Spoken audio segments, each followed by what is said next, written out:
شادی کی پہلی رات میں ہاتھ میں دودھ کا گلاس لیے اور سر کو جھکائے بیڈ روم میں داخل ہوئی۔ مجھے اس بات کا ذرا بھی اندازہ نہیں تھا کہ مجھے بڑا دھچکا لگنے والا ہے۔ میرے کمرے میں داخل ہونے سے پہلے ہی وہ سوچ چکا تھا 35 سال کی عمر تک میں کنواری رہی۔ اپنے شوہر کے ایسے کرنے سے مجھے یوں محسوس ہوا کہ میرے شوہر نے میرے پورے وجود کو مسطرت کر دیا ہے۔ نہ صرف کالج بلکہ دفتر میں بھی میں نے بہت سے لڑکوں اور لڑکیوں کے درمیان گہری محبت دیکھی تھی۔ وہ اپنے ساتھی کے کندھے سے سر لگائے ہاتھ میں ہاتھ ڈالے گھومتے تھے۔ اس وقت میں سوچا کرتی تھی کہ کاش میرے ساتھ بھی کوئی ہوتا، کیا مجھے ایسے کسی ساتھی کی تمنا نہیں کرنی چاہیے تھی؟ میرے خاندان بہت بڑا تھا، 4 بھائی، 1 بہن اور بوڑھے والدین۔ اس کے باوجود میں ہمیشہ تنہا محسوس کرتی تھی۔ بڑھتی عمر کے باوجود میں تنہا تھا۔ میرے تمام بھائی بہن شادی شدہ تھے اور ان کا اپنا خاندان تھا۔ کبھی کبھی میں سوچتی تھی کہ کیا وہ میری پرواہ بھی کرتے ہیں کہ میری عمر بڑھ رہی ہے اور میں اب تک تنہا ہوں۔ میرے دل میں بھی محبت کی خواہش تھی، لیکن وہ تنہائیوں میں گری تھی۔ کبھی مجھے لگتا کہ یہ صرف میرے موٹاپے کی وجہ سے ہے۔ کیا مرد موٹی لڑکیوں کو ناپسند کرتی ہے؟ کیا میرے وزن کی وجہ سے میرے گھر کے لوگوں کو رشتہ نہیں مل پا رہا ہے؟ کیا میں ہمیشہ تنہا ہی رہوں گی؟ یہ سوال ہمیشہ میرے ذہن میں گھومتے رہتے۔ شادی کے بعد میری الجھن بالآخر جب میں 35 سال کی ہوئی تو مجھ سے 40 سال کا ایک شخص شادی کرنے کے لیے سامنے آیا۔ ملاقات کے دوران میں نے اسے اپنے جذبات اور خیالات کے بارے میں بتایا، لیکن اس نے کوئی توجہ نہ دی اور نہ اس کا کوئی جواب دیا۔ وہ قدرے پریشان لگا، وہ خاموشی سے نظریں نیچے کیے سر ہلاتا رہا۔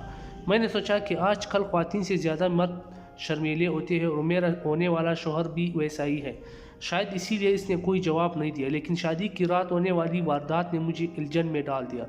مجھے پتہ نہیں کہ اس نے ایسا کیوں کیا۔ جب میں نے اپنے شوہر سے اگلی صبح پوچھا تو اس نے کہا کہ ان کی طبیعت ٹھیک نہیں تھی، لیکن اس کے بعد بھی کوئی تبدیلی نہیں آئی۔ ہماری دوسری تیسری اور بہت سی راتیں اسی طرح ہی گزر گئے۔ میری ساس نے میرے شوہر کا دفاع کیا۔ جب میں نے ساس کو بتایا تو انہوں نے بھی اپنے بیٹے کا دفاع کیا۔ انہوں نے کہا وہ شرمیلا ہے، وہ بچپن سے ہی لڑکیوں سے گفتگو کرنے میں ہچکچاتا ہے، اس نے لڑکوں کے اسکول میں تعلیم حاصل کی ہے، اس کی بہن اور نہ کوئی خاتون دوست۔ اگرچہ مجھے اس سے عارضی تسلی تو ملی، لیکن میں اسے موضوع کے بارے میں سوچتا ترک نہ کر سکی۔ میرے تمام امیدیں، خواب اور خواہشات دن بدن ٹوٹ رہی تھی۔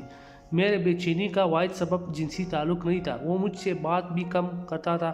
مجھے لگتا تھا کہ ہمیشہ مجھے نظر انداز کیا جا رہا ہے۔ چھونا پکڑنا تو دور کی بات، وہ تو مجھ سے دور بھاگتا تھا۔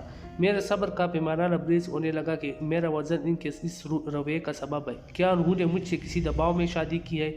میں نہیں جانتی تھی کہ یہ باتیں کس سے کہوں۔ میں اپنے خاندان والوں سے بات نہیں کر سکتی تھی کیونکہ سب یہی سوچ رہے تھے کہ میں بہت خوش ہوں، لیکن میرے صبر کا بندھن ٹوٹ رہا تھا۔ مجھے اس کا حل تلاش کرنے کی ضرورت تھی۔ عام طور پر چھٹیوں والے دن بھی وہ گھر پر نہیں رہتا تھا۔ وہ یا تو اپنے کسی دوست کے گھر یا اپنے والدین کو باہر لے جاتا۔ اتفاق سے اس دن وہ گھر پر ہی تھی۔ میں کمرے میں داخل ہوئی اور دروازہ بند کر لیا۔ وہ تیزی سے اپنے بستر سے اٹھے جیسے چھلانگ لگا دی ہو۔ میں ان کے پاس گئی اور پیار سے پوچھا، کیا تم مجھے پسند نہیں کرتے ہو؟ آپ نے ابھی تک مجھے اپنے جذبات کے بارے میں بھی نہیں بتایا، پھر آپ کا کیا مسئلہ ہے؟ انہوں نے جواب دیا، مجھے کوئی مسئلہ نہیں ہے۔ جب مجھے پتہ چلا، جب انہوں نے یہ کہا کہ میں نے سوچا کہ یہ ان کے قریب جانے اور انہیں اپنی طرف متوجہ کرنے کا ایک موقع ہے۔ میں نے ان کے ساتھ جسمانی چھیڑ چھاڑ شروع کر دی۔ میں نے سوچا کہ ان پر کوئی اثر پڑے گا، لیکن وہ متاثر نہیں ہوئے۔ میں اس کے متعلق کس سے بات کروں؟ مجھے اس کا علم نہیں تھا، لیکن یہ بات مجھے پریشان کر رہی تھی کہ جس طرح مرد کسی عورت کی خوبصورتی کا اندازہ لگانا پسند کرتے ہیں، ویسے ہی میں اپنے شوہر کی جسمانی خصوصیات کا تعین کیوں نہیں کر سکتی؟ اگر میں اس سے کچھ توقع رکھتی ہوں تو یہ غلط کیوں ہے؟ مجھے دھوکہ دیا گیا۔ اس کے بعد ایک دن مجھے پتہ چلا کہ وہ جنسی طور پر کمزور ہے اور ڈاکٹر نے ہماری شادی سے پہلے اس کی تصدیق کر دی تھی، اور وہ اس کے والدین سب کچھ جانتے تھے۔ مجھے دھوکہ دیا گیا تھا۔ جب میں سچ کے بارے میں جان گئی تو میرے شوہر کو شرمندگی ہوئی، تاہم انہوں نے کبھی اپنی کمزوری تسلیم نہیں کی۔ سماج میں ہمیشہ خواتین کی چھوٹی سی چھوٹی غلطیوں کو بڑھا چڑھا کر پیش کیا جاتا ہے۔ اگر مرد بھی کوئی غلطی کرے تو انگلیاں خواتین کی طرف اٹھتی ہیں۔ میرے رشتہ داروں نے مجھے مشورہ دیا، سیکس ہی سب کچھ نہیں ہے، آپ بچہ گود لینے پر غور کیوں نہیں کرتے؟ میرے سسرال والوں نے مجھ سے منت سماجت کی کہ اگر لوگوں کو سچ معلوم ہوگا تو یہ ہم سب کے لیے بہت شرمندگی کی بات ہوگی، لیکن شوہر کی بات پر دل ٹوٹ گیا۔ میرے خاندان نے مجھ سے کہا یہ تمہاری قسمت ہے، لیکن اس وقت میرے شوہر نے جو کہا اس سے میرا دل ٹوٹ گیا۔ انہوں نے کہا جو کچھ تم چاہو کرو، کسی اور کے ساتھ سو سکتی ہو، میں تمہیں پریشان نہیں کروں گا اور نہ ہی اس بارے میں کسی کو بتاؤں گا۔ اگر اسے تمہیں بچہ ہو جائے تو اسے میں اپنا نام دینے کے لیے تیار ہوں۔ کسی عورت کو اپنے شوہر کے اس قسم کے خیالات کو نہیں سننا چاہیے۔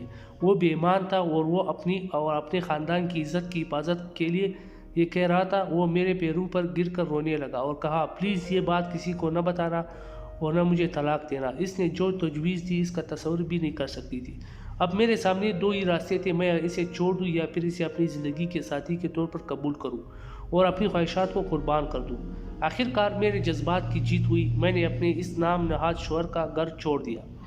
میرے والدین نے مجھے قبول نہیں کیا۔ دوستوں کی مدد سے ایک خواتین ہاسٹل میں جگہ مل گئی۔ جلد ہی مجھے ملازمت مل گئی اور رفتہ رفتہ میری زندگی پر راہ پر آنے لگی۔ اسی دوران میں نے عدالت میں طلاق کی درخواست داخل کر دی۔ میرے شوہر اور اس کے اہل خانہ نے سچائی کو چھپاتے ہوئے مجھ پر غیر مرد کے ساتھ تعلقات کا الزام لگا دیا۔ میں نے اس کے خلاف آواز اٹھائی اور اپنی طبی معائنہ کروائے۔ 3 سال بعد بالآخر مجھے طلاق مل گئی۔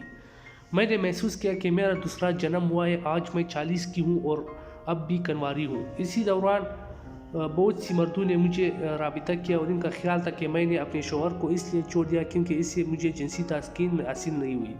یہ میرے بارے میں غلط تصور تھا۔ میں ایسے مردوں سے دور رہنے کی کوشش کرتی ہوں۔ ان میں سے کوئی بھی مجھ سے شادی کرنا چاہتا تھا۔ میں اپنی خواہشات، خوابوں اور جذبات کو صرف ان کے ساتھ شیئر کرنا چاہتی ہوں جو مجھ سے پیار کرتے۔ میرا خیال رکھیں، میرے جذبات کو سمجھیں اور زندگی بھر میرے ساتھ رہنا چاہیے۔ میں اس مرد کا انتظار کر رہی ہوں۔ فی الحال میں اپنی دوستوں سے ان کی جنسی زندگی کے بارے میں بات کر کے ہی خوش لیتی ہوں۔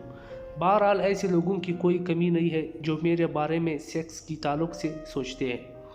میرے خیال ہے کہ ایسے لوگ خواتین کو بے جان شے سمجھتے ہیں، جبکہ خواتین بھی بہت حساس ہوتی ہے اور ان میں بھی جذبات ہوتے ہیں۔